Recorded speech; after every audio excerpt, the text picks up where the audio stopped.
What does my wife need? She needs a better husband. What's the biggest problem in our marriage? My wife needs a better husband. What's the biggest problem in my family? My wife and children need a better husband and father. If something bad happens at Heartcry, who do they come to? Whose fault is it? Who's responsible? Me. Something goes bad in the church. Who's responsible? Always the one who assumes some position of authority.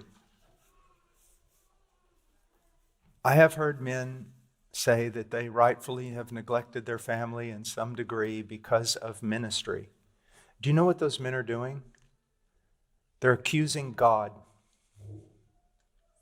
They're accusing God. You know what they're saying? They're violating Romans 12, 1 and 2 that says the will of God is what? Perfect. So if you tell me, because of the ministry, I don't have time for my family, look what you're saying. You're saying that the will of God is imperfect because in order to obey the will of God in the ministry, I have to violate the will of God with regard to my wife and my family. That's blaming God.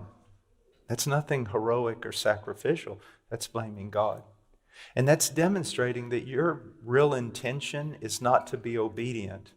Your real intention is to create some sort of name for yourself, some sort of kingdom.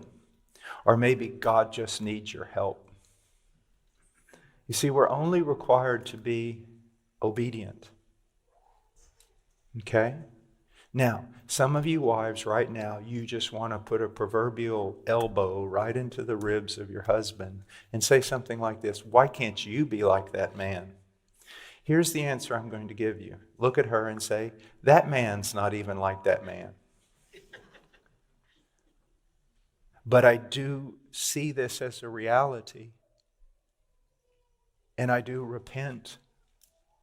But men, authority is authority to serve. You have been entrusted with God's daughter. You have been entrusted with children. Do you see? Let's say I owned a big company. You were kind of a new guy in there and you were just useless. Do you know what I would probably say?